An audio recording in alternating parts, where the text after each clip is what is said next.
Hi, Mark back for another episode of Building Modular Synth in EigenD. Okay, so last time we basically got to a situation where we were using the Ranger to allow us to control the detune on a sawtooth oscillator. So we've got now multiple oscillators controlling detune via per note expression, and we've also got a situation where we're also controlling cut off with a strip controller. That's all good stuff. So now what we want to do is to just take this a little bit further and introduce a few more components.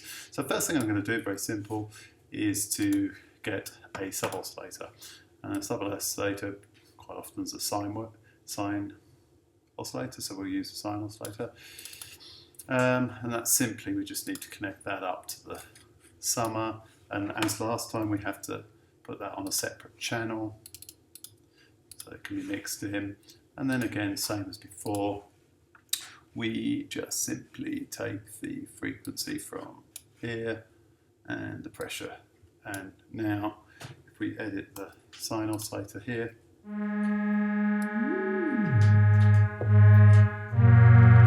obviously have a bit of an oscillator going on. I could just reduce the gain slightly.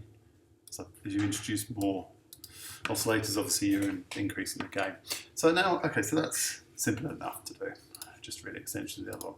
Now what I want to do is actually do something a little bit different, which is to introduce the concept of an LFO. And I'm going to do that by doing pulse width modulation. So I'm going to remove this sawtooth oscillator, and I'm going to introduce instead a rectangle oscillator, which is a pulse wave. And simply here again, same procedure, just connect the audio output up to the summer. That was the second oscillator, so change it to channel 2. And then again, just insert the frequency and take the pressure input from there. And now what we want to do is to mess about with this pulse width input. And again, I'm going to use we could use any type of oscillator, but I'm going to use a sine oscillator again. And we're going to use it as a low frequency oscillator. So the first thing I'm going to do here is edit the frequency. Be careful when you edit frequencies. It's quite easy to get some wacky things going on. And you can get into kind of almost FM type stuff here. Okay, we're going to take that. We're going to take the audio output of that oscillator, and we're going to take that into the pulse width modulation. And that will give us some. Really, I should range it to put it between 0 and 1, but it'll work for the demonstration just to take it as it is. And then I'm going to take actually your output here, and similarly again, I could use a ranger to actually tune the range slightly, but we'll get the idea here with.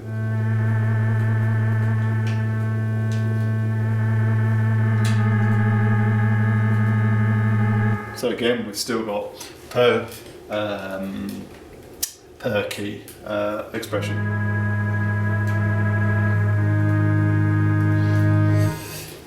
That's how you introduce an oscillator. As I say, the key thing is that we discussed last time as well is that you can modify all these things. You can narrow down the ranges, etc., by using the Ranger.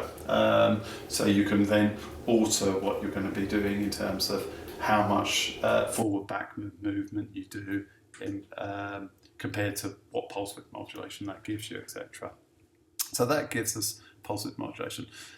The last thing I want to do today is look at envelopes. I've not been using envelopes because, as I said before, we can actually create our own envelopes by using pressure, but sometimes it can actually be quite nice to have an envelope. EigenD has a good envelope called the AHDSR. I'm going to just use it here, just a simple attack. I'm going to use the decay really more than anything else. So what we can simply do here is we need to connect this up, first of all, to the inputs. Now there's two inputs that really need to be connected. The first one is the pressure input. So the pressure input 1, and the second one is the activation input. I'll come back to why that is exactly in a minute. Then what we can do is we can actually, rather than taking all of these oscillators volumes inputs from the pressure, we can now take actually the volume input from the envelope instead.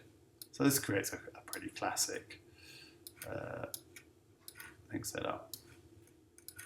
Okay, and now we can come into here, and what I'll do is I'll take down the sustain and I'll just give us a little bit of decay, so 1 decay. And that's obviously, so obviously we've now got an input. Now, the reason for, so the activation input is basically all about obviously what actually starts the envelope. And then the other critical one was the pressure input. The reason we call it a pressure input is because this is also velocity sensitive. And down here at the bottom, we can actually say how sensitive it is. So we can move this down here. And now, depending upon how hard I hit, is how much volume the envelope creates. And these settings down here are to do with how many samples, the pressure samples are used to create the velocity and scaling, etc. So you can basically fine tune here to get a feeling of basically what you want in terms of the amount of pressure you're putting in and how quickly it is to actually get the envelope triggering.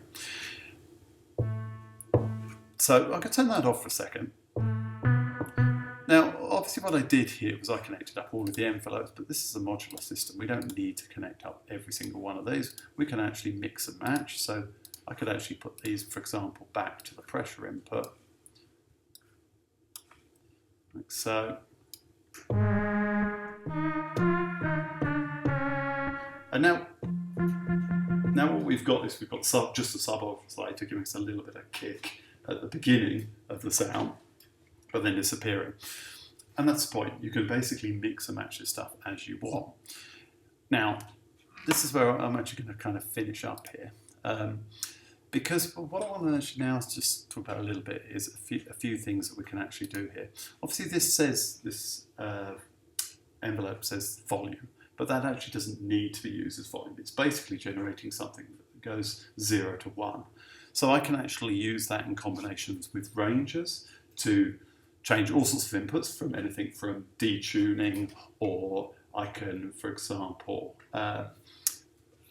fade in and fade out the ladder filter. Similarly with ranges go, when we have a look at one of these ranges again, you remember there's a maximum and a minimum and a rest value. Now, a fairly common scenario for us to do is to actually do something like this, where what we have is a ranger, and we might, for example, go from 0 to 1 with a value of 0.5, and then create another ranger,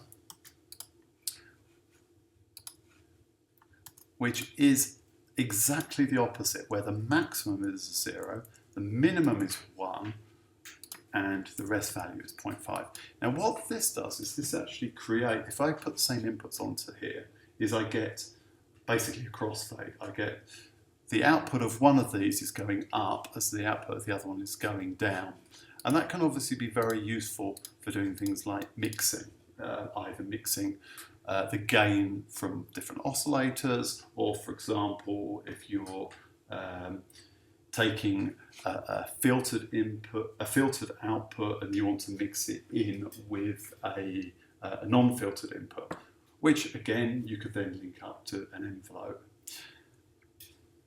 And that actually leads me on to where we're going next.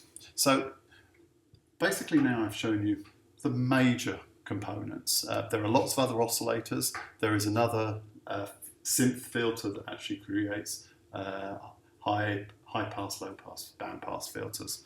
But these are probably the main ones, and could get you going and already start experimenting.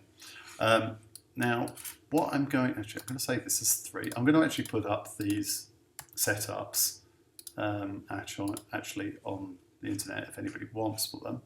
Now, what I'm going to go for next is, now we've gone through the basics, now I'm going to actually take the series in a way which is, I'm going to show you different patches or different synthesis techniques that can be done with EigenD. So we won't particularly be going like here where we exactly build up step by step necessarily. What I might do is to actually show you some more complex setups and then or ideas, and then show you how they are implemented. I could just finish off with this one. This is actually one I did the other day. Looks a little bit more complex, but you can hear it's got quite a metallic sound. And the reason for that is actually up in this top corner here, is because what you can actually see is I've got a range. So ranges are just, remember always, all they're doing is basically just converting the ranges from one to another. And what you can actually see I've got going on here is an oscillator feeding into a ranger, feeding into a detune. And so I'm getting some kind of like almost FM type arrangement, because I'm obviously modifying the frequency. Or vibrato, depending upon obviously the rate of change that I'm doing with the frequency input. Okay, anyway, that's where I'm going to leave it. So I hope I've given you enough to get on with and start patching. As from here, we'll go into some interesting and weird patches, and I'll just introduce a few extra agents that are floating around that can be used to add some yet more variety. Okay, thanks.